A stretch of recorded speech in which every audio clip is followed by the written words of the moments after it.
Once the ceremonies were completed, it was time for Adugo to greet the guests. But when they came to call her, there was a huge problem. Adugo was nowhere to be found.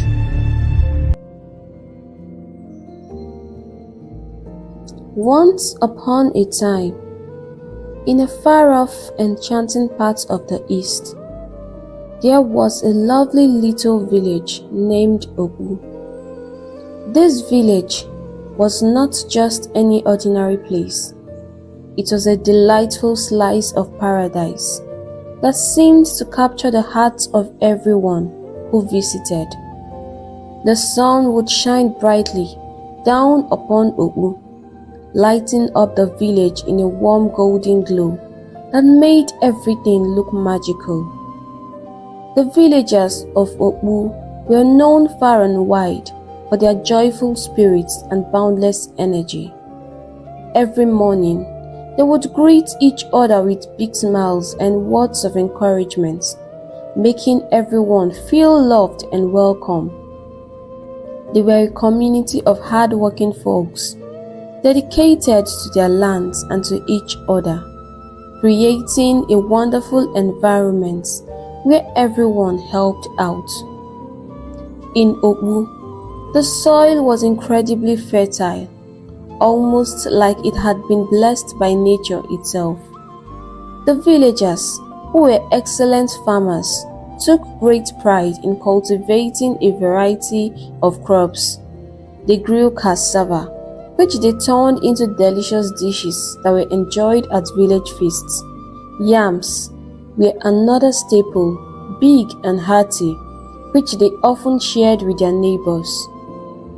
The vegetables they grew were like bursts of color on their plates, bright greens, reds and yellows, all fresh and bursting with flavor. Throughout the year, the fields of Obu were a sight to behold. They were a patchwork quilt of greens and browns, stretching as far as the eye could see, dotted with the hard-working villagers tending to the crops. The children of the village would often run alongside the fields, playing and laughing, while their parents worked the land, all under the watchful eye of the gentle sun. In the heart of this tranquil and beautiful village lived an extraordinary stunning young maiden named Adugo. She was truly a vision of loveliness, admired from far and near. From her head to her toes, she was perfection. Adugo's body was graciously shaped, and her long, luscious hair was intricately braided into stunning knots that cascaded down her back like a waterfall of black silk. Her skin was as smooth and radiant as the finest silk, glowing warmly in the sunlight. Her beauty was so renowned that tales of her charm spread to several villages far away, making her a legend in her own time. Adugo was the cherished daughter of Mazi Ojeli and his wife, Oyibo. Mazi Ojeli was a simple man, not blessed with wealth or riches. However, the extraordinary beauty of his daughter brought him a different kind of fortune. It made him quite popular among the villagers. Everyone knew him, and many sought his friendship, perhaps dreaming of one day winning the heart of his lovely daughter. This popularity brought him many favors and much goodwill, filling his days with happiness. In Adugo's peaceful village, she was a center of attention for many of the young men. They came from far and near, each hoping to win her heart and make her his bride. They brought all sorts of gifts, trying to impress her and show their affection. There were fine clothes, soft and colorful, that shimmered in the sunlight. They brought jewelry that sparkled like the stars in the night sky, and hearty cuts of meat from the best hunts, along with many other wonderful presents.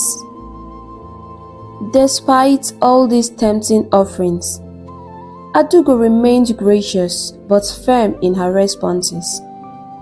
Each time a suitor came to her with hope in his eyes, she would politely turn him away, telling them gently that she wasn't ready to marry. She didn't want to hurt anyone's feelings. But the young men of the village and beyond were persistent.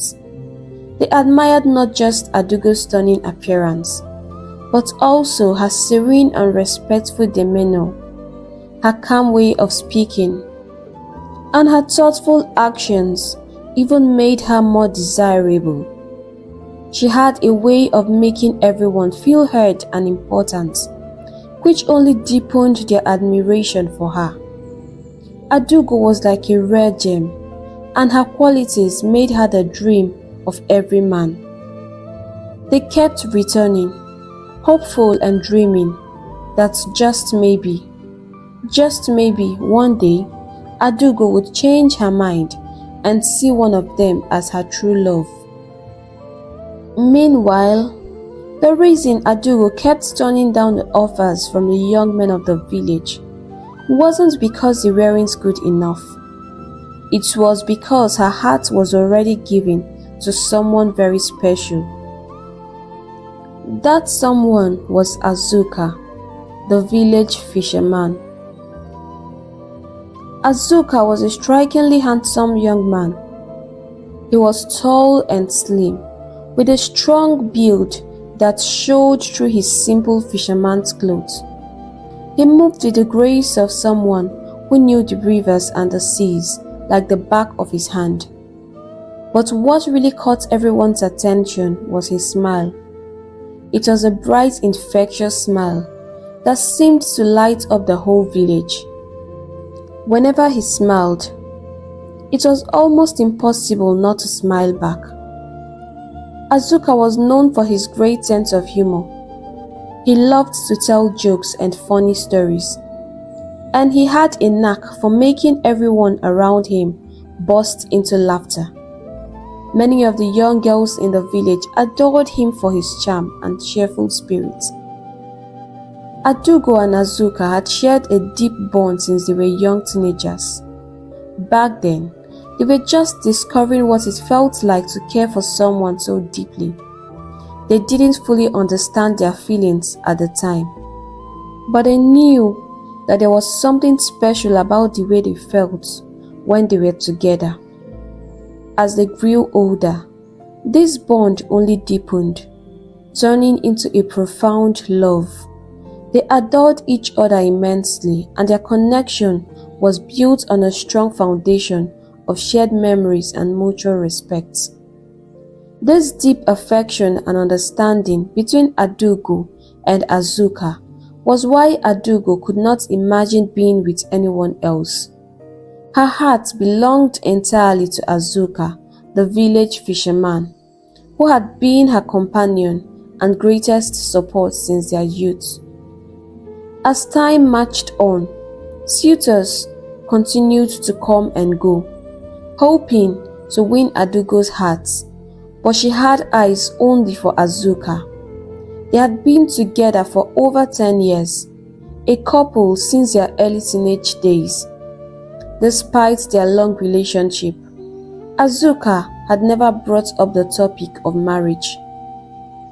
Whenever Adugo tried to steer the conversation towards their future, Azuka would quickly change the subject or show little interest. Adugo often shared stories with Azuka about the many suitors who visited, hoping to make him see how desirable she was to others. Azuka was well aware of this, living in the same village and witnessing the steady stream of admirers.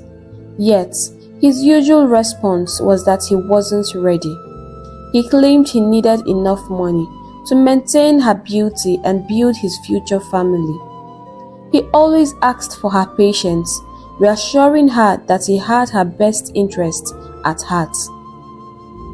Adugo believed in Azuka's love and hoped that he truly needed the time to prepare for their life together. However, even after 2 additional years, nothing changed. Azuka repeated the same excuses and continued to ask for more time. This situation began to weigh heavily on Adugo. She was not getting any younger, and the concern became more pressing when her father spoke to her about it.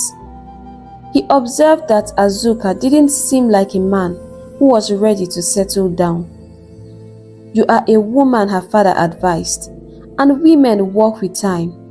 Look, while you still have suitors, make the right decision so you don't regret it tomorrow." Adugo felt a mix of sadness and frustration. Her heart was with Azuka, but she couldn't ignore the reality of her situation. The uncertainty of her future with him started to cloud her once happy thoughts.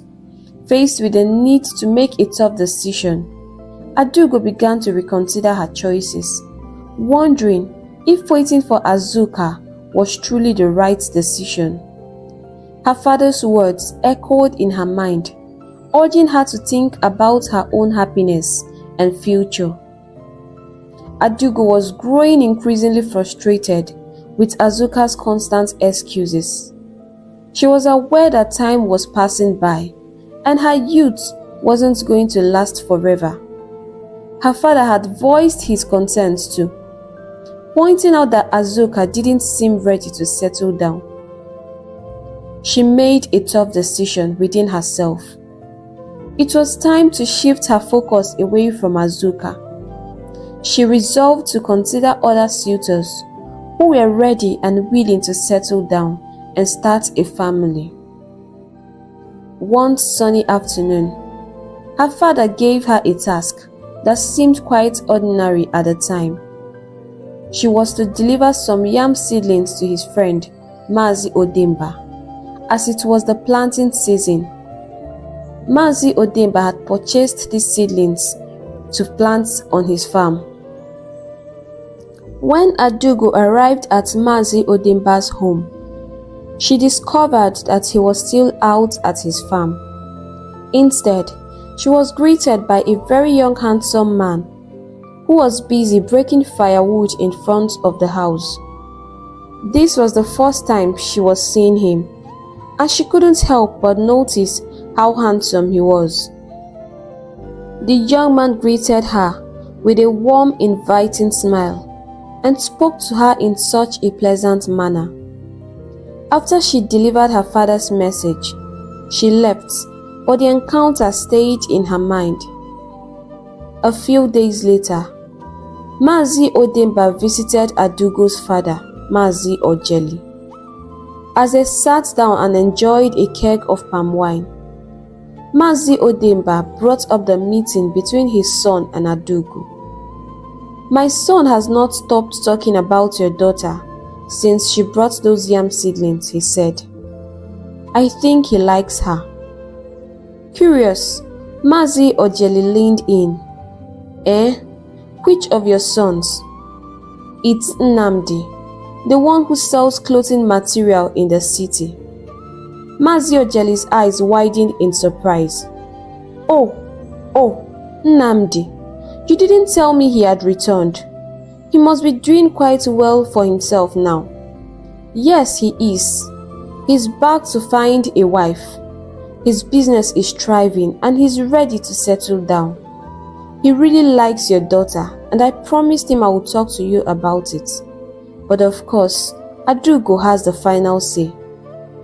Mazi Ojeli smiled broadly, feeling a mix of excitement and relief. "Odemba, my friend, it seems we might become in-laws soon. I will definitely talk to Adugo about Nnamdi. He sounds like a good match for her." The two friends laughed and continued their conversation into the evening, enjoying the cool breeze and the palm wine. The possibility of a new and promising relationship for Adugo seemed to brighten the mood even more. Convincing Adugo that Nnamdi was a suitable match for her wasn't too difficult.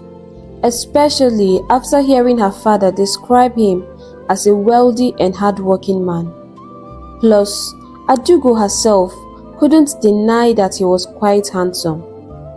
With her father's encouragement, she agreed to marry Nnamdi, and her father quickly relayed the news to his friend, Mazi Odemba. Excited, the two families set a date for the marriage right away. Despite agreeing to marry Nnamdi, Adugo's heart was heavy. Deep down, she still yearned for Azuka, the fisherman she had loved for so long. She had always imagined Azuka would be the one getting married to her. His deep love for her was something she cherished, and as the wedding day approached, her sadness deepened. At night, she often lay in her bed, tears silently streaming down her face as she cried herself to sleep. As the marriage preparations moved forward, everything seemed to be falling perfectly into place, except for Adugo's heart. She had met with Nnamdi a few times, and he was genuinely nice and kind to her. He treated her and seemed excited about their future together. Adugo started to think that perhaps marrying Nnamdi was a sensible choice. She hoped that in time, she could let go of her feelings for Azuka and embrace this new chapter in her life with Nnamdi. She tried to convince herself that this was for the best, that maybe with time, her love for Azuka would fade and she would find true happiness with Nnamdi. Azuka's heart sank when he heard from the villagers that Adugo was getting married. She had been acting differently lately, not visiting him as often, which left him feeling heartbroken and shattered. He always believed that she would wait for him until he was ready to settle down with her. The night before her wedding, driven by a mix of despair and hope, Azuka went to her house. Under the moonlit sky, he called her outside, his voice trembling with emotion. "Please, Ada, don't do this to me. You know how much I love you and I know you love me. Please, don't marry him," he pleaded, tears rolling down his cheeks. Adugo, with tears brimming in her eyes, replied softly, "I love you, Azuka, but I can't keep waiting. It's been years and I'm not getting younger. I've waited long enough, but you never seem to be ready. Tomorrow is my marriage, and I can't have my father see us here." In desperation, Azuka knelt on the ground, crying and begging her, "Let's run away together. I can't live without you, my Adugo." Adugo was thrown into a whirlwind of confusion. Her heart ached for Azuka, but her marriage was just few hours away. Torn between her love and her duty, she finally ran back into her house, leaving Azuka outside. She shut herself in her room and wept profusely, wishing that Azuka had been ready to marry her sooner. She cried until exhaustion took over her, and she drifted into a troubled sleep. The next morning, the day of the wedding, her mother, Oyibo, had gathered several village women to help prepare Adugo. "I want her to be the most beautiful bride this village has ever seen. She is my only daughter," Oyibo declared with a mixture of pride and joy. Adugo looked absolutely breathtaking in her marriage outfit, transformed by the skilled hands of the women. Yet, underneath the surface, her heart was heavy with sorrow. Images of Azuka, his pleading eyes and the pain in his voice haunted her. Tears rolled down her cheeks, marring her beautiful makeup. Meanwhile, the compound was alive with celebration. Nnamdi, her husband-to-be, and his family were already outside, engaging in the traditional marriage rites. Once the ceremonies were completed, it was time for Adugo to greet the guests. But when they came to call her, there was a huge problem. Adugo was nowhere to be found. A frantic search began throughout the entire house, but there was no trace of her. In a twist of fate, Adugo had eloped, not with Nnamdi, but with Azuka, choosing her heart over her arranged marriage. The village burst with shock as whispers of the realization set in that Adugo had followed her heart in the most dramatic way. Nonsense! Absolutely nonsense! Mazi Odemba roared in anger as he learned that Adugo had run away. His voice thundered with frustration. This is complete madness. You promised you would talk to her, and now you've made a fool out of me in front of everyone. I have never faced such humiliation my entire life. Mazi Ojeli sat quietly, his head in his hands, overwhelmed by a mix of pain and shame.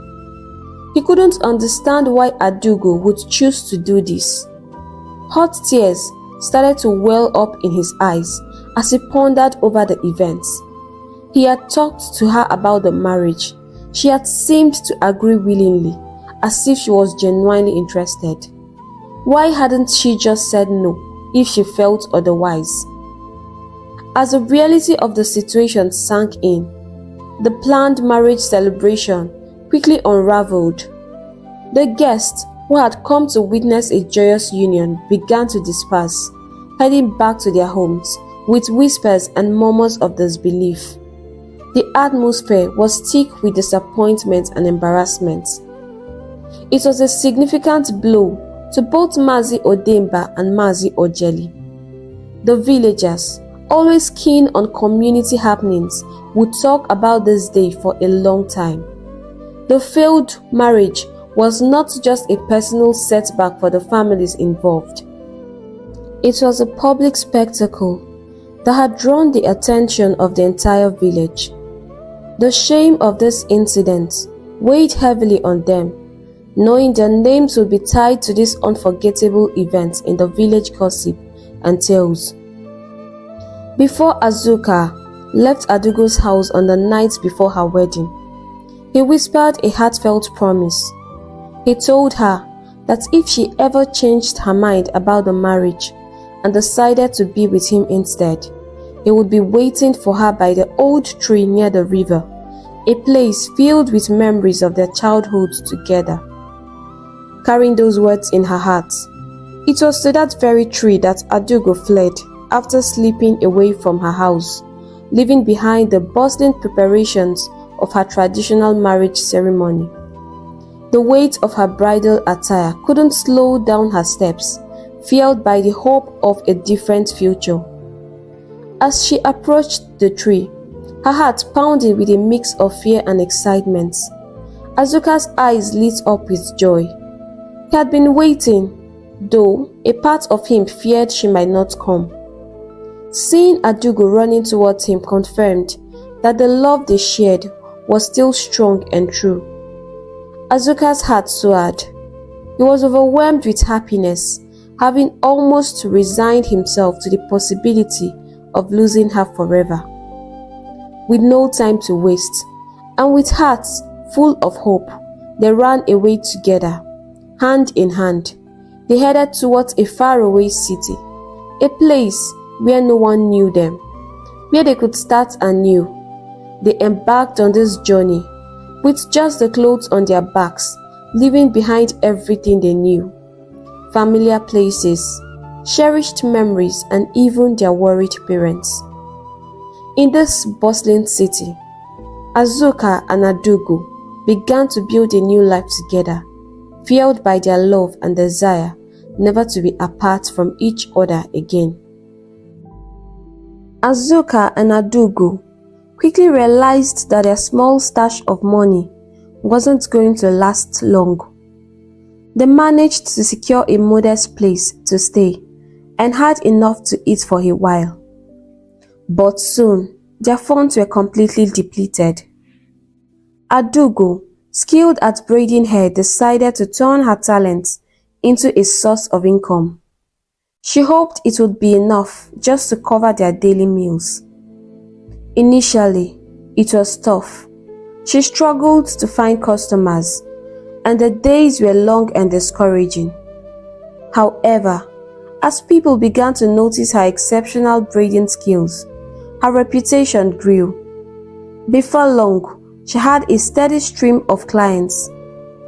Adugo's small hair braiding business started to flourish, and she was able to earn more than enough to support their basic needs. In time, Adugo became pregnant, and they welcomed a baby boy into their family. Despite this new joy, the burden of providing for them fell solely on Adugo's shoulder. Azuka, though he seemed to love his family, remained inactive and did not contribute financially. He spent his days at home, sleeping and dreaming of bigger plans that he never seemed to share with Adugo. Adugo had often suggested jobs or small businesses that Azuka could start to help relieve some of her stress and support their growing family. Yet, every idea was met with complaints and excuses from Azuka. He claimed the jobs were not suitable for him or that he couldn't see himself doing them, always asserting that he had bigger plans. This pattern continued for years. Each morning, Adugo would leave their home to hustle in the bustling city streets, braiding hairs and earning what she could, while Azuka stayed behind eating and sleeping. Whenever she voiced her frustration, he would become angry and defensive, feeling insulted by her complaints. Things grew even tougher when Adugo had their second child. The cost of living in the city was high, and the financial strain was overwhelming for her. As a sole provider, the weight of their circumstances pressed heavily on her shoulder. She began to question her decision to elope with Azuka. His lack of initiative and the difficulties they faced made her wonder if she had made a grave mistake. She remembered how he had never been able to save enough money to marry her in the village, a sign she now saw as an early warning of his laziness and reluctance to take on responsibilities. Every night, as she sat outside their small home, tears would stream down her face. She longed for her parents' forgiveness and wondered if they would ever understand her choices. The dream of a new life with Azuka had turned into a challenging reality, leaving Adugo to ponder her future and the well-being of her children under the city lights. Life in the city was becoming increasingly hard for Adugo and Azuka. Day by day, Azuka's dreams seemed more like unattainable fantasies, leaving Adugo filled with regret. She often caught herself thinking that if she had chosen to marry Nnamdi instead, she wouldn't be suffering like this. One particular evening, Adugo walked into their small home to find a young woman about her age deep in conversation with Azuka. Surprised by the unfamiliar face, her eyebrows raised in question. "Who is this?" she asked Azuka, quietly pulling him aside to talk without the stranger overhearing. "It's my sister," he initially responded. Then, realizing Adugo knew all his sisters, he quickly added, "She's from my maternal side, my cousin." Adugo was puzzled about how this cousin had found their home in such a big city, but she chose not to ask more questions, wary of stirring up an argument with Azuka. However, as days turned into a week, the woman showed no signs of living. With 2 children to feed, plus Azuka, and now an extra mouth. Adugo's patience was wearing thin. The burden was too much. She decided to confront Azuka about it, and he assured her that the woman would leave the next day. That night, however, as Adugo lay in bed pretending to sleep, a fierce argument erupted between Azuka and the woman he called his sister.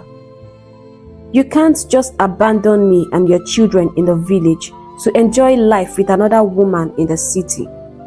You must be joking, Azuka. And I'm not going anywhere," the woman declared defiantly. "I gave you my savings to start a business, and you just wasted it. I won't let you destroy my life here," Azuka shot back angrily. "If you don't come back to the village with me, Azuka, I will tell Adugo everything. How you were sleeping with me, got me pregnant twice, paid my bride price and abandoned us and ran away to the city," the woman threatened, her voice breaking with emotion. Adugo's heart sank. Lying there, she could barely believe what she was hearing. Azuka had another family, another life before her, and he had even married this woman. She thought he was just struggling with laziness, but the truth was far more painful. Azuka was more than lazy. He was very wicked. Overwhelmed and feeling utterly betrayed, she got up from her bed and ran as fast as she could into the night. The streets were empty, silent except for the sound of her footsteps. She found a tree and sat beneath it, tears streaming down her face as she grappled with the magnitude of Azuka's betrayal. Everything suddenly made sense. Why Azuka never discussed marriage seriously with her. She felt trapped, unsure of what next to do. Her heart ached so intensely that she thought it would break into pieces. There, under the tree, she cried until the sky began to lighten with the first hints of dawn. When Adugo returned home, the quietness was unsettling. Both Azuka and the woman were gone, and the house felt strangely empty without their presence. As one day bled into two, with no sign of Azuka, the painful truth became clear. He had run away with that woman. Adugo guessed that he was probably too afraid to face her after everything had been revealed.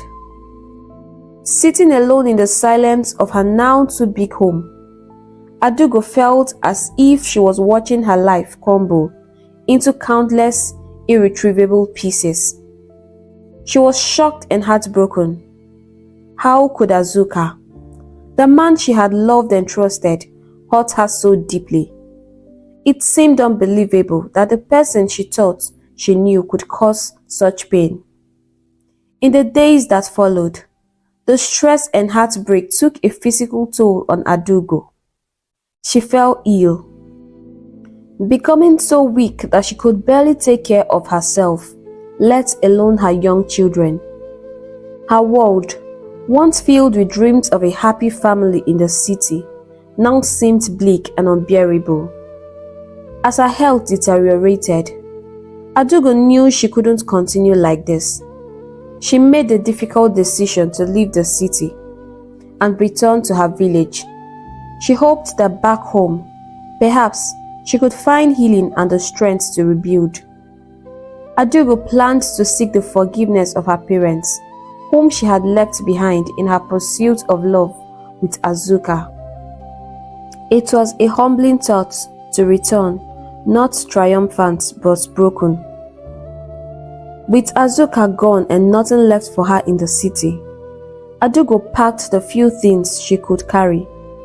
She looked around the small home that once held so many dreams, now just a shell of broken promises.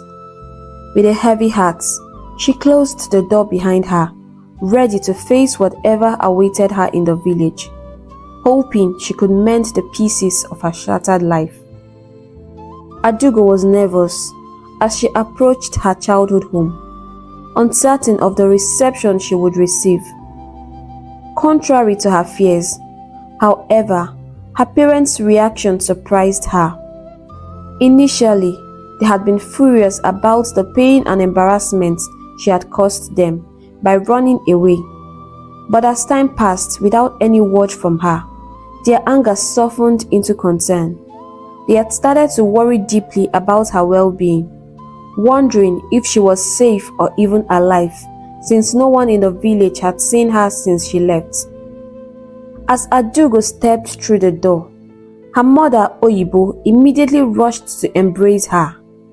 "Look at my daughter," she screamed, tears of relief rolling down her eyes as she sang praises to the gods for safely returning her daughter. Oyibo then turned her attention to the little children clinging to Adugo's skirts, her presumed grandchildren. Though her heart ached for the troubled paths her daughter had taken, she knew the children were innocent and welcomed them with open arms. Once inside, the air heavy with emotions, Adugo knelt before her parents, tears streaming down her face. In a voice choked with emotion, she begged for their forgiveness. She confessed how deeply she had wronged them, brought shame upon their name, and even ruined her father's long-standing friendship with Mazi Odemba. Adugo shared that she had learned harsh lessons through her bitter experiences. As she recounted the ordeals she had endured in the city, her parents listened with growing sadness and empathy. Despite the pain she had caused, it was clear that Adugo had suffered greatly. Her story touched their hearts, and they realized all she needed now was their love and support to start rebuilding her life. The family shared a poignant moment filled with tears and healing as they began to mend the bonds that had been strained but never truly broken. The woman who had come to seek for Azuka in the city was his wife, Nkechi. His life took an unexpected turn when he met her, a young maiden from a neighboring village. He encountered her while on a fishing trip to her village. Nkechi was captivating, and Azuka found himself drawn to her beauty and charm. Despite his commitment to Adugo, whom he truly loved, Azuka began a secret affair with her. He would sneak away from his own village under various pretenses just to spend time with her. This secret relationship carried on until Nkechi became pregnant.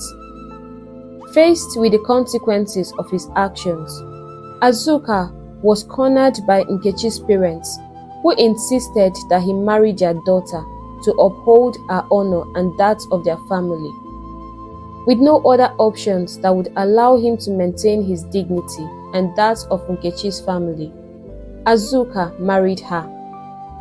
This marriage placed Azuka in a difficult position, torn between his deep love for Adugo and his responsibility towards Nkechi. While he considered his relationship with Nkechi a mistake, his actions did not align with his feelings as he continued his relationship with her, and they eventually had 2 children together. Azuka's heart always yearned to be with Adugo, the woman he truly loved. His repeated lapses and lack of self-control, however, led him to a life he hadn't envisioned, trapped in a marriage with a woman he never intended to be with. When a chance to escape with Adugo presented itself, he took it without hesitation, fleeing in hopes of starting anew. But the past has a way of catching up, and Nkechi, determined not to be left behind, tracked him down, setting the stage for a confrontation that would disrupt their life once again. Back in the village, the situation was grim for Azuka. Both his parents and Nkechi's were furious with him, They harshly reminded him that Nkechi was his lawful wife, and that it was his duty to take full responsibility for his actions. You got her pregnant and persuaded her to stay with her parents until you could prepare a hut for her. But instead of welcoming her into your hut, you fled with your lover. You've wrecked the life of 2 women, Azuka. I'm deeply ashamed of you, Azuka's father scolded him with evident disgust. Azuka felt a crushing sense of shame, too humiliated to even think of facing Adugo, whom he heard had returned to the village. Overwhelmed by his guilt and the condemnation of his family, he made a decision. He chose to leave everything behind and move to a far-off village with Nkechi and her children, hoping to escape the scandal and start anew. Deep down, he knew he had wronged Adugo terribly with his selfish actions and harbored a faint hope that she might forgive him someday. The weight of his regrets pressed heavily on him. Life in the new village, however, turned out to be challenging. Azuka resumed his fishing, but luck was not on his side. It seemed as though nature itself was turning against him. The rivers and streams that once teemed with fish was barren, as if refusing to grant him the bounties they once did. Nothing was going right for him. Making matters worse, Nkechi was not the type of partner who would take initiative to help improve their situation. She did not share Azuka's willingness to work and hustle to make ends meet. Instead, she spent her days berating him, hurling insults and curses his way, blaming him for all their misfortunes. The home that should have been a sanctuary became a place of constant strife and misery. Each day was a struggle for Azuka, filled with regret and hardship.